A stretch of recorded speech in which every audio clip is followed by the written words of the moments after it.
आखिर किसका काम ज्यादा आसान है, बहू का या सास का? माँ जी, सास को काम ही क्या है, आपके सारे काम उंगलियों पे तो हो जाते हैं। कुछ भी। हाँ, हिसाब तो उंगलियों पे ही हो जाता है ना। अरे बेटा, ऐसा सिर्फ अभी लगता है, जो मुझे करना पड़ता है ना वो तुझे करना पड़े तो समझ आएगा कि असली काम का पहाड़ कैसा होता है। ठेले बराबर वजन भी नहीं है आपके काम में, और बात पहाड़ों के वजन की कर रही हैं आप। तू ऐसा करती ही क्या है घर में बेटा, ये तो बता मुझे। मैं थोड़ी ना कुछ करती हूँ, सब जादू से हो रहा है इस घर में। अरे एक दिन मेरा काम करोगी तो समझ आएगा। Okay okay, shut up. कल से मैं घर के काम करूंगी और तू मेरी जगह हर चीज का हिसाब रखना, ठीक है? ठीक है, ये भी कर लेते हैं। ये सास बहू की डील के बारे में रश्मि के पति अमन को नहीं पता था और ना ही अमन के पिताजी सुरेश जी को। पर गेहूं के साथ साथ जैसे घुन भी पिस जाता है, ये दोनों भी पीसने वाले थे। सुबह अमन उठकर रेडी होता है ऑफिस जाने के लिए, तो पता है उसके कपड़े नहीं निकले हुए हैं। अरे रश्मि, तुमने मेरे कपड़े नहीं निकाले? अपनी माँ से पूछो ना, उन्हीं का काम है ये। अमन अपनी माँ के पास जाता है। अब मेरे कपड़े आज आप देने वाले हो क्या माँ?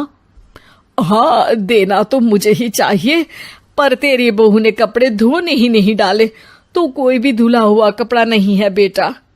हैं? ऐसा क्यों? कपड़े तो धोने आप ही देते हो ना माँ? अरे बहू ने तुझे बताया नहीं, अब हम अदल बदल गए हैं, मैं अब बहू और तेरी बीवी सास। अमन परेशान हो गया।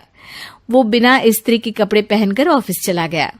सरस्वती जी अपने घुटने के दर्द के कारण झुककर घर साफ नहीं कर पा रही थी और ना ही खाना बनाना याद रख पाई। उधर रश्मि पहले ही दिन घर की चाबी घुमा चुकी थी और 300 रुपए का हिसाब अलग नहीं मिल रहा था। पर दोनों का ही घमंड कैलाश पर्वत से भी बड़ा था और दोनों ही खेमे एक दूसरे की बात मानने को बिल्कुल तैयार नहीं थे।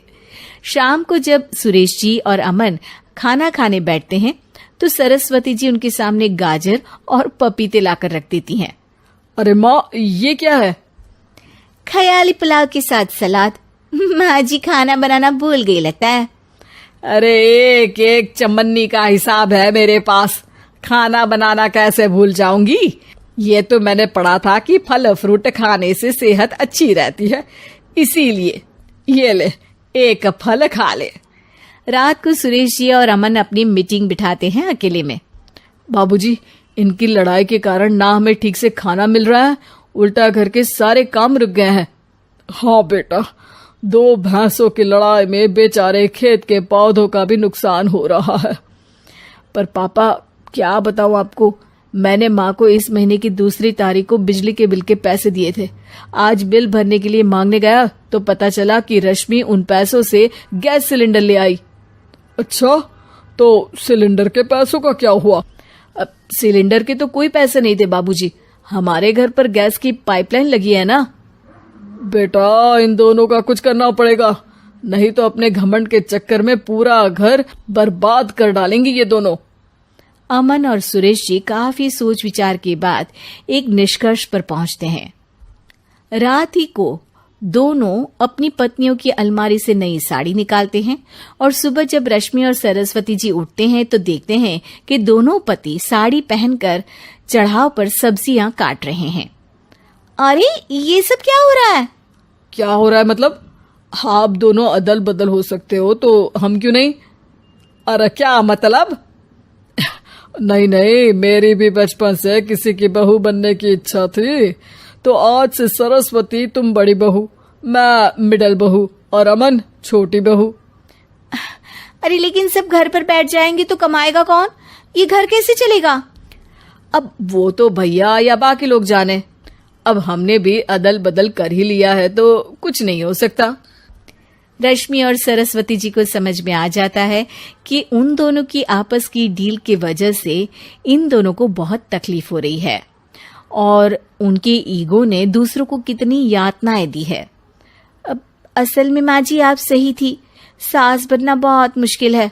अरे हाँ बेटा, और तू भी, मुझसे तो नहीं हो पाया सब घर के काम, वापस बदल ले क्या? हाँ हाँ बिल्कुल माँ जी, और अब आप दोनों भी बदल लीजिए। कोई आ गया तो आप दोनों को देखकर क्या सोचेगा? अच्छा है, आप दोनों के समझ में ये बात तो आई। मैं फटाक से कपड़े बदल लेता हूँ। अरे रुक जा बेटा, एक फोटो ले लेती हूँ तेरी। मेरी बेटी होती तो तेरे जैसी ही दिखती साड़ी में।